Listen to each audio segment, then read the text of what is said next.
Welcome to The Other Opinion, the corner of the deep dive, where we definitely don't shy away from those less talked about, sometimes, well, let's be honest, sometimes scary perspectives. That's right. Today, we're taking a really deep dive into that fascinating intersection of celebrity, politics, and, the powerful dynamics swirling around Hollywood. It's a complex mix. It really is. And our source for this dive is Gal Gadot, Career, Controversy, and Hollywood Politics. Gives us a lot to unpack. So our mission today, it's really to explore how an actor's political stance, especially on, let's face it, really sensitive geopolitical issues, can dramatically shape their whole career path. Yeah, within an industry that's often seen as having its own pretty dominant political narratives. Exactly. And this isn't just about one celebrity, right? Yeah. It's about understanding those unseen forces, the ones working behind the scenes of the entertainment you consume every day. Definitely affects what gets made and who gets seen. So as we get into it, we really hope you'll like this deep dive. Drop a comment with your own other opinions. We love reading those. We do. And of course, subscribe to The Other Opinion so you don't miss out on our future explorations. Okay, let's unpack Gal Gadot's journey. Right. Most people know her as Wonder Woman, obviously. But her journey to global fame, it started before that, didn't it? Oh, yeah. What's really interesting about her is just how fast that rise was. I mean, she started getting noticed with a recurring role in the Fast and Furious movies back in, 2009? Right, yeah. But it was really playing Diana Prince, Wonder Woman, in Batman v Superman in 2016 that just, boom, catapulted her. That was the moment. That was the moment. And then the standalone Wonder Woman film in 2017, that just sealed the deal, made her a bankable A-list star, pulled in over $822 million worldwide. Huge numbers. And initially, her Israeli background, I remember this, including her mandatory IDF service. She was a fitness instructor, right? Jared, yeah. That was actually something she talked about pretty openly, with pride, wasn't it? It was. She shared cultural posts, talked about her Jewish-Israeli identity. It was, part of her brand almost, seen as authentic. So when did that shift? When did her background and maybe her outspokenness about it become, a flashpoint? That's the key question. It really, really escalated in May 2021. That was during a period of increased violence between Israel and Palestine. Before then, it wasn't really a major point of criticism, not on a wide scale. Okay, and this is where it gets really interesting, isn't it? There was a specific tweet she posted around that time. There was. It became pivotal. What did it say again? She wrote, "My heart breaks. My country is at war. I worry for my family, my friends. I worry for my people." Then she added, "This is a vicious cycle that has been going on for far too long. Israel deserves to live as a free and safe nation. Our neighbors deserve the same." Okay. And the reaction? Immediate and intense. Critics just jumped on it, accused her of bias because she didn't explicitly mention Palestinian casualties or, the context from their perspective. What? Hashtags like #FreePalestine just flooded her replies. Some people started calling her a Zionist propagandist, linking it directly back to her IDF service. Wow. So it wasn't just online chatter. No, it sparked actual organized boycotts. There were petitions on change.org demanding she be recast in the Wonder Woman sequels.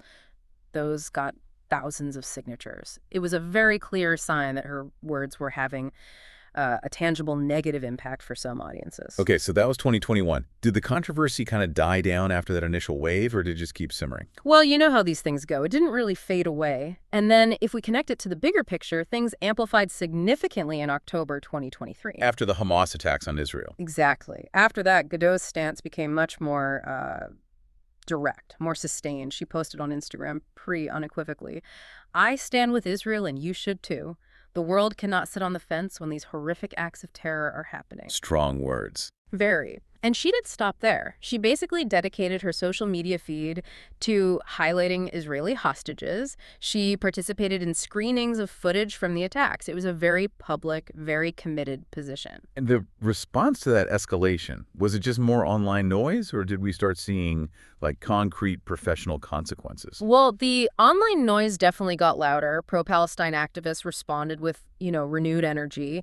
But it did spill offline, too. There were actual protests reported at events like her Hollywood Walk of Fame ceremony in March 2025. Really? clashes. Yeah, reports mention clashes between pro-Israel and pro-Palestine groups there. And Gadot herself, she later talked about experiencing a surge in hate after October 7th. She said it motivated her to speak out more against anti-Semitism, but she also acknowledged, the personal toll it was taking. Right, so the career setbacks, were they real? The sources we looked at show a pretty clear pattern, yeah. After 2021, her films generally underperformed compared to that Wonder Woman peak. Can you use some examples? Sure. Red Notice in 2021, that streamed well on Netflix, but it did face some boycott calls, you might remember. Then Death on the Nile in 2022, it only made around $137 million globally, which for that kind of film was seen as pretty underwhelming. Okay. And Heart of Stone in 2023, that was another Netflix one, it got pretty mixed reviews, didn't generate nearly the same buzz as her DC stuff. But the big one, the one that really seems to stand out as a potential direct hit, is Disney's Snow White, right? Where she played the evil queen. Absolutely. That's probably the starkest example. Snow White, which came out in 2025, reportedly only grossed about $205 million worldwide. Against a budget of? Around $240 million. So yeah, the reports mention a loss for the studio of something like $115 million. Ouch. Big ouch. And Gadot herself, she actually commented on it. She attributed the poor performance partly to, and I'm quoting roughly here, pressure on celebrities to speak out against Israel. She claimed anti-Israel sentiment and boycotts directly affected it. Did she give specifics? She mentioned protests during filming and these very visible online campaigns using hashtags like hashtag boycott Gal Gadot and hashtag boycott Snow White. You could see them all over X, formerly Twitter. So it sounds like her overall box office pull, her star power, has maybe taken a hit. This pattern seems to suggest a kind of chilling effect, doesn't it? That's exactly the term used, precisely. If you look at data like the numbers score for her, it definitely peaked around the Wonder Woman era. Right. And it's declined pretty steadily post-2021. You also see fewer major leading roles being announced for her, projects like that big Cleopatra film she was attached to, reportedly stuck in development limbo. And you have to wonder if similar sensitivities are playing a role there. So yeah, chilling effect seems apt. Her views might be alienating some audience segments, sure, but maybe more importantly, they could be making industry gatekeepers, studios, producers a bit wary. Wary of the backlash, the potential boycotts. Exactly. It's not always about overt blacklisting, necessarily. It can be more subtle. Opportunities just kind of dry up. Casting decisions shift. Scripts might get altered to avoid potential controversy. Which brings us to the bigger picture, because this isn't just about Gal Gadot, is it? Her story really throws a spotlight on the often unspoken rules of Hollywood politics. It really does. And what's fascinating, or maybe troubling, depending on your view, is how Hollywood, which most people see as pretty strongly left-leaning, seems to apply its standards selectively, especially on these really hot-button geopolitical issues. It doesn't always seem consistent. Not always, no, which makes Gadot's situation such a telling case study. You can really see that when you compare her situation to others. Like, think about the whole Snyderverse thing in the DC universe. Yeah. People want Zack Snyder's Vision restored. Right, the fan campaign. But it's complicated, isn't it? You've got Gadot's controversy, sure, but then you've also got Ezra Miller, who played the Flash. Oh, yeah. Miller's scandals were extensive. Multiple accusations, assault, burglary, grooming minors. Really serious stuff. Makes a Snyderverse revival pretty risky for Warner Bros., doesn't it? Even Ray Fisher had his disputes with the studio. Definitely adds layers of difficulty. But then look at James Gunn, remember that, fired by Disney in 2018 over those awful old tweets joking about, truly offensive topics. Yeah, I remember. He said he thought his career was totally over. He did. But what happened? The Guardians of the Galaxy cast rallied around him. Public support. And, maybe crucially, his well-known progressive political stance criticizing Trump, supporting social justice causes seemed to, help. He got rehired. Rehired by Disney in 2019. And now? He's co-CEO of DC Studios. His past, while acknowledged, is largely forgiven, it seems. Which really highlights that maybe aligning with certain prevailing ideologies in Hollywood can offer some insulation against career damage. Insulation that Gadot, with her pro-Israel stance, perhaps didn't have. It certainly suggests that. The contrast is quite stark. So this points towards Hollywood's, let's say, well-documented left-leaning bias. Or is it more complex than just bias? Maybe it reflects the people drawn to the industry. That's a fair point. It's probably a mix of things. You look at surveys, they consistently show, overwhelming Democratic support among executives, writers, actors. Right. And the films themselves often reflect that, promoting themes seen as liberal or progressive, think anti-war films historically, or social justice themes today. And actors who are vocal about those views, like Mark Ruffalo or Joaquin Phoenix, who are both outspokenly pro-Palestine, often seem to gain more visibility, more opportunities. It becomes a bit of a self-reinforcing cycle. It can seem that way. And conversely, those who hold different views or express them loudly often seem to face consequences. We've seen other examples recently, haven't we? Absolutely. Besides Gadot, you have Susan Sarandon, who claimed she was blacklisted after making anti-Israel comments. She was dropped by her agency in 2023. Melissa Barrera was fired from Screen 7th for pro-Palestine posts that the studio deemed anti-Semitic. And Gina Carano from The Mandalorian. Right. She lost her role there for conservative posts, particularly one seen as comparing political persecution to the Holocaust. James Woods, a very outspoken conservative, says his roles dried up because of his politics. So this isn't exactly new territory for Hollywood. Not at all. There's a long history. The Hollywood blacklist in the 40s and 50s ruined careers over suspected communist ties. Jane Fonda faced backlash for decades over her Hanoi Jane image during the Vietnam War. Political stances have always carried weight, but maybe the lines are drawn differently now. Which makes you wonder, what does this mean for Hollywood's role in society now? Especially if, say, we have a right-leaning White House again under Trump in 2025. Are studios actively managing political risk profiles of their stars? It certainly seems plausible. Some might see Hollywood as a kind of last bastion for pushing progressive narratives, especially when the national political tide shifts. Films actively promote diversity, environmentalism, anti-racism. And voices that dissent from that consensus, particularly conservative or, in this case, strongly pro-Israel voices, tend to get marginalized.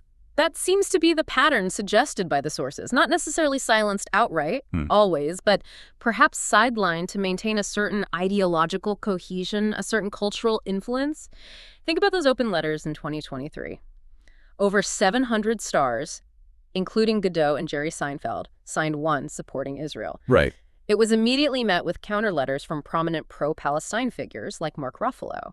And while there are reports, sort of whisper campaigns about pro-Palestine actors facing difficulties. It's often the pro-Israel figures like Gadot who face the really loud, sustained global boycotts from audience segments. Exactly. That dynamic suggests it's not just about reflecting culture, but maybe actively shaping it by managing which voices get amplified and which get, well, quieter. Dissenters can get derailed. Okay, so wrapping this part up, Gal Gadot's story, especially when you put it next to Ezra Miller's issues or James Gunn's comeback. Yeah. It really does underscore how much political alignment seems to matter for career longevity in Hollywood now. It seems undeniable. It's not just about talent or box office history anymore, is it? Doesn't seem like it. Yeah. It feels like navigating this complex landscape where the industry is trying to balance free speech, artistic freedom, but also audience sensitivities and potential backlash. And those boycotts, the ones we saw targeting Gadot's films on platforms like X, they're a very real, very tangible consequence of that struggle. Yeah.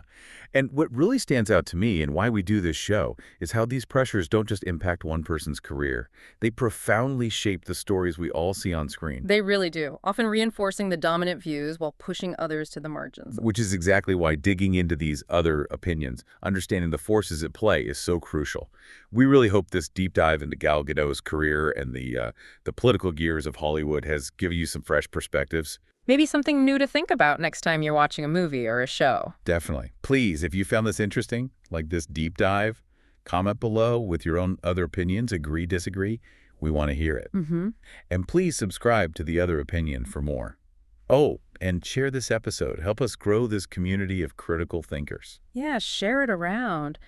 This discussion really does highlight how Hollywood isn't just a mirror to society, but maybe an active force in shaping it, often through these unwritten rules about who gets to speak and what gets said. It encourages us all to think more critically, doesn't it? Yeah. Are we getting a full range of stories, or is it a narrative that's been perhaps carefully curated? Even when we're actively seeking out different viewpoints. So looking ahead, how do you think these trends will continue to shape the diversity of voices and stories we see or don't see? That's the big question, isn't it? And what role do we play as the audience? Do our viewing habits, our comments, our boycotts, do they reinforce these dynamics or can they challenge them? Definitely something to mull over. Food for thought. Well, thanks for joining us for this deep dive on The Other Opinion. Don't forget to like, comment, subscribe, and share. And just as a final note from our end, please be aware that this deep dive was generated by an AI. It's aimed at providing information based on the source material, but, some of it might contain inaccuracies. Always good to cross-reference. Good point. We look forward to exploring more other opinions with you next time.